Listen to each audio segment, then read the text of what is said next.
How's everybody doing? Great. Awesome. Why am I here? How do I release the fear of not having enough to achieve what, for the most part, I believe is my destiny? I hold on to the meant-to-bes, try to trust in the plan, relax, and just let it be. But the truth is I'm losing sleep. My never-ending to-do list keeps me up all night, hoping I finally might get through it. It's foolish. I know it's impossible. The obstacles I face are overwhelming. Not helping my case is the time that I waste as I procrastinate in my paralyzed state of analysis. It's time to conquer the challenges, face my fears head first, and start now, because life is happening. With my focus shifted, I am lifted to a higher understanding of my purpose. Contrary to my earlier self-destructive thoughts, I am not worthless. I am but a tiny drop in the vast ocean of existence. But every drop has a ripple, and every ripple is significant. Traveled so far on this journey, still a long way to go. Looking back on my progress, it might seem slow, but every step was necessary to get me to trust in the plan from above. Caterpillar to butterfly, I'll evolve through love. Oh, other way? Or no? This one? Big one. Up. Got it. Bigger green. Up. There. Great.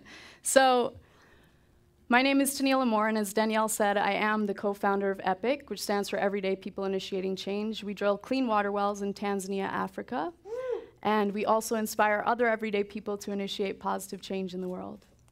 I'm also the creator of the Amor movement, and for some people it might seem like I've achieved a lot in my life, but to be quite honest with you, I go through the exact same fears and doubts that we all go through about our future.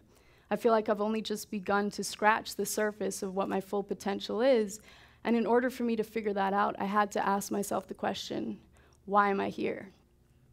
I wrote that spoken word piece specifically for this week because I knew that that's what we were going to be talking about at Catalyst Week, and also because I know that that's a question that we all ask ourselves at times. For me to figure that out, I had to ask myself 3 more questions.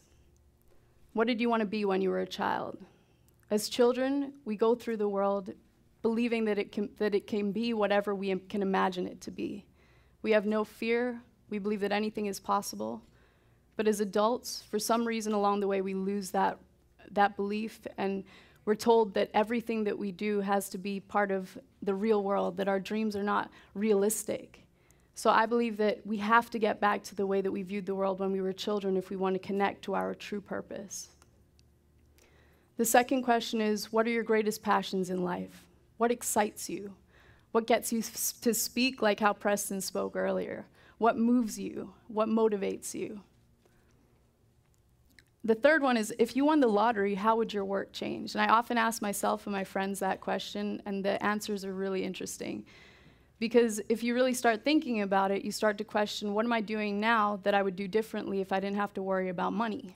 There was this viral video by Alan Watts that said, what if money were no object, that has the same question. If you didn't have to worry about money, what would you do? So for me, at a young age, I knew that I wanted to be in the performing arts. I also knew from living all over the world that I wanted to help people in some way. I spent some time in Egypt, a lot of time actually, and I remember that was the first time that I saw the huge imbalance in the world. I remember watching kids in the lot next to us digging through trash piles just to get enough food to eat, while my brother and I were playing on our swing set. So there was a literal and a figurative wall that divided us, and I knew from a young age that part of my purpose was to start finding a way to break down that wall. When we can answer those 3 questions, we get to have a better understanding of our purpose, or what I referred to before as the meant-to-bes. I've gone through so many things in life that have helped me understand what that is, but also one of the people who helped me figure out that purpose, some of you may know her, it's Alexi Panos. She's my co-founder in E.P.I.C. When we met, we actually realized that we had a lot of things in common. We're both crazy, silly people, but we also wanted to do something to change the world. We didn't know how we were going to do it, but we decided initially to go out to Tanzania with this other organization, and we went through them, and part of their program fee that we had to pay was that it was going to help with the community that we went to. And so we started digging this big well that we were supposed to be providing for the community. Everyone got involved. Kids were carrying stones away with wheelbarrows. Everyone was so excited because they were finally going to have access to clean water. So when Alexi and I left, we felt like we'd done this really amazing thing. We felt really excited about it, but we were the only volunteers who stayed in touch with the local people after we left. And we did that because we knew we wanted to start our own organization eventually. And we called them when we got back to New York, and we asked them how things were going with their well. And they told us that actually the organization that we had gone through completely abandoned the project. The hole in the ground was essentially what it became, got covered over with cement and was abandoned. So obviously that was a huge shock to us, and we felt like, you know, we'd completely abused the trust of the people in the village that we went out to essentially try and help. And for us, it was motivation, more motivation to start our own organization, because we knew that we wanted to take whatever money that was being donated, we wanted to know exactly where that money was going to go. So we formed E.P.I.C, and exactly 1 year later, we drilled our first clean water well in Tanzania. And we've since gone on to drill other wells, but forming E.P.I.C with Alexi was definitely part of my life's purpose. And we've become family because of it. We go through so many amazing times together and sometimes difficult times together, but it has bonded us with a shared life purpose. It's also given us our extended family in Tanzania, who are amazing.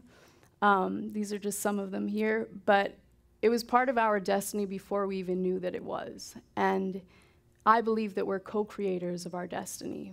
I believe that there's a plan for our lives before we even know it. And we go through challenges, though, before we can get there. Sometimes, for example, one of my challenges is that never-ending to-do list. I don't know what some of you were talking about it earlier in the week. But what I've realized about that list is that some of the things that are on it are not going to get done, and that's okay. We have to learn to prioritize. We have to also look at areas in our life that aren't necessarily serving us and start eliminating them. I'm a procrastinator. I left this speech to the very last minute with little sleep because I like to torture myself. But I love sleep. I'm lazy sometimes. I don't like working out. I have so many vices, but I had to start with the vices that were my biggest vices and start eliminating them. One of them for me was I decided to become completely sober over a year ago now. No more hangovers. Thank you. No more hangovers, no more blackout moments, no more negative effects that came from altering my mind state. I knew that I had to become physically clean in order for me to become spiritually and mentally clear. So with that, when I was able to eliminate some of the things that weren't serving me, it got rid of a lot of the toxic relationships in my life that were no longer fulfilling me. It opened up room for more meaningful relationships with people who were part of my life's purpose. And it changed things a lot for me, and it helped me get better at crossing things off the to-do list. Another challenge is that paralyzed state of analysis, or the paralysis of analysis. How many of you think so much about things before you actually do it? I know I do. Constantly thinking and trying to reach that state of what is perceived perfection. It's impossible. We're never going to get there. I've missed out on so many opportunities because I didn't feel like I was prepared enough. And it is important to prepare, of course. But at the same time, it's just as important, if not more important, to just say yes to things, even if we don't know how we're going to do it.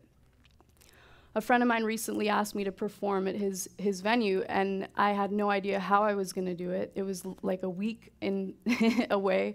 I had no band. I didn't know what songs I was going to perform. I had no time to invite people to come to the show. But I said yes, because I've been forcing myself to say yes.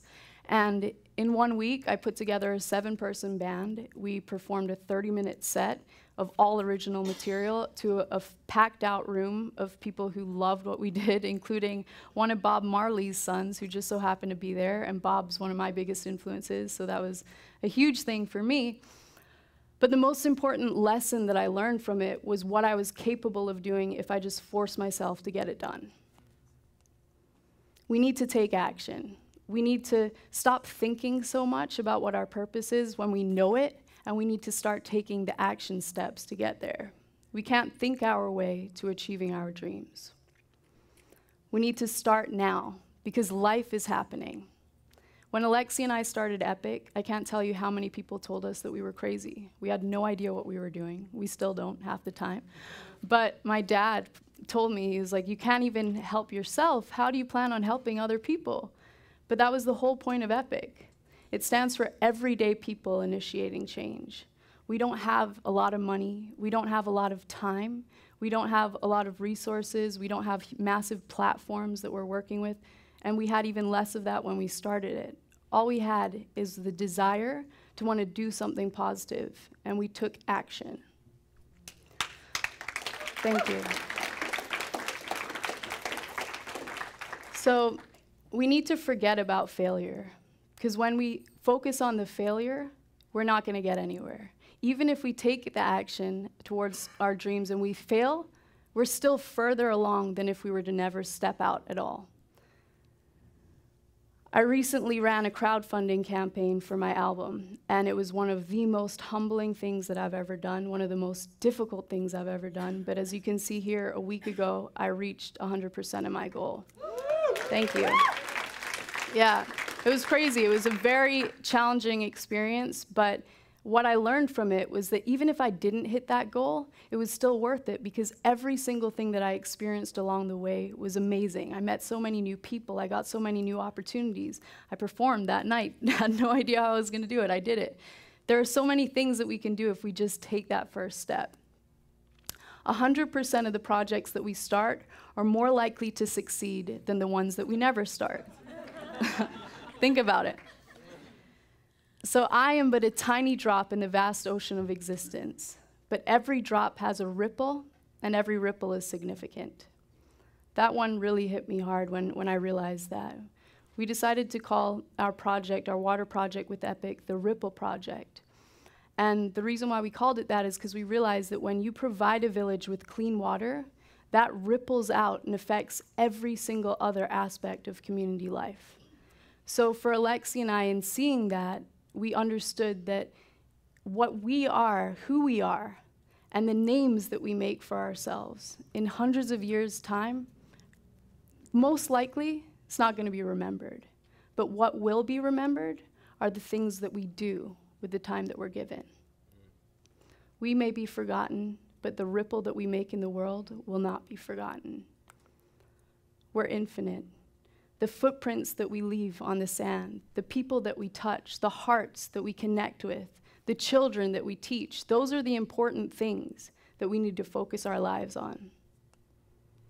The last thing I'm going to leave you guys with is this. It's the end of the spoken word piece that I did. Caterpillar to butterfly, I'll evolve through love. I decided to call my album Evolve Through Love because that's what I believe we're here to do. I love what Preston's doing with the Love Mob. I love what Catalyst Week is doing.